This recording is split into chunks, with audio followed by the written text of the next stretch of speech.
So, around a week ago, I made a video on this channel covering the exciting new first-person feature coming to a future Fsrealistic Pro update for Microsoft Flight Simulator. The team at Fsrealistic shared a short preview video that we dissected, which showed an avatar doing some external walkarounds around some aircraft while walking, running, as well as looking around various different bits and bobs around the planes. This was obviously very cool, and I made a video talking about it, thinking it would be interesting for the community, and your response to it was overwhelmingly positive. Well, the team at Fsrealistic Pro also ended up watching that video, and I received exclusive early access to their newest build, which is what we'll be checking out today, so stay tuned.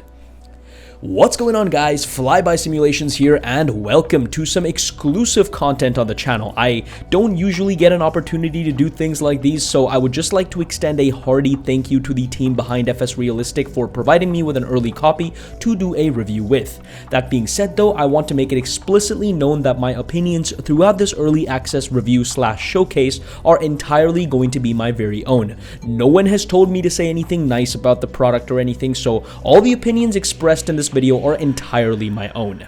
That being said, let's get into the video and see what the first person mode is all about.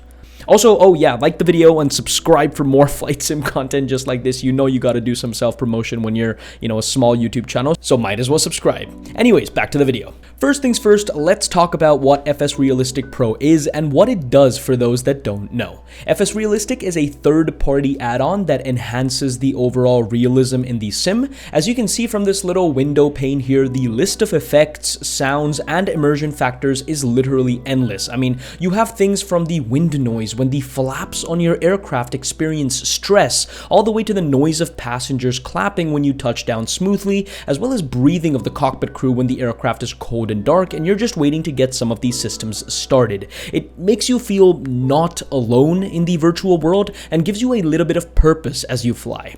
Fsrealistic Pro is also one of those rare add-ons that provide you with a 7-day free trial prior to purchasing the full version, thereby allowing you to get a feel of the add-on before committing to it with real money, something I personally did when I bought the product ages ago.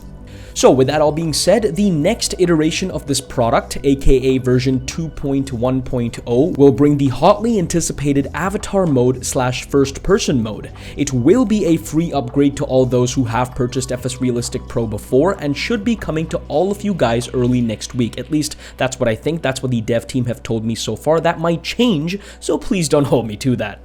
This video will take an exclusive first look at some of the features and talk about what this new set of features can offer, so let's get into it. Alrighty, ladies and gentlemen, so welcome to the PMDG 737 parked here at Vancouver International Airport in Canada.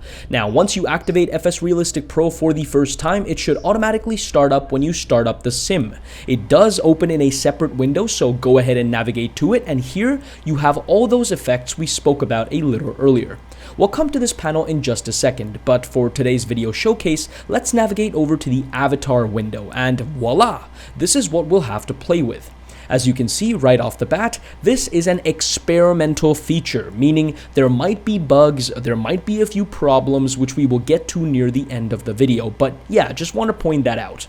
The first thing you need to do here is to set the first person mode toggle button to any button on your keyboard or peripheral device. So simply press set, then hit the button on your keyboard and you're done.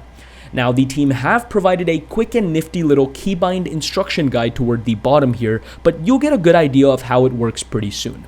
Of course, at the top here, you also have various settings for the sounds volume. Yes, this add-on does have custom sounds, which you guys will listen to in just a second. You can also adjust the rigidity or flexibility of the camera movements, as well as the mouse sensitivity when you pan the camera around here. I personally would recommend setting the camera movement to 30 and the mouse sensitivity rather low. I have it set to around 12 personally, or else my camera just gets too erratic and it defeats the whole realism purpose. We'll get to this avatar mode in just a second, but for now we'll leave it off, and with all your settings configured, simply hit the button you mapped to the toggle button, and there you go. And as you can see, we've spawned here outside the aircraft at a reasonable height. To look around is simply move your mouse around, and as you can see, we're looking around, ladies and gentlemen, and boy, do I have to tell you, it feels much better than using the drone camera. Just the weight of the camera as we pan from side to side feels like I'm actually tilting my head from side to side, trying to perform an external walk around like a diligent first officer. And speaking of walking, of course, you may simply use the WASD keys on your keyboard or the arrow keys, whichever ones you prefer. There are options, ladies and gentlemen. And as you can see, the character walks around. You can use the mouse in conjunction with the key movements to look around as you walk, and you'll also notice the camera shake periodically as you walk to simulate your head bobbing as you take each step. You can look at the wing, the tail, the fuselage, notice intricate details on the aircraft we wouldn't otherwise have been able to notice from realistic angles, and all looks well. But oh no, our captain is calling us for an emergency, we need to run to the cockpit. Simply press Shift on your keyboard and continue using the WASD or arrow keys, and your character actually starts running. You can even hear our character breathing heavily and panting as he runs, which is a neat little touch. Anyways, let's get up the stairs and get back in the cockpit and show you the avatar mode that will also be coming with this update.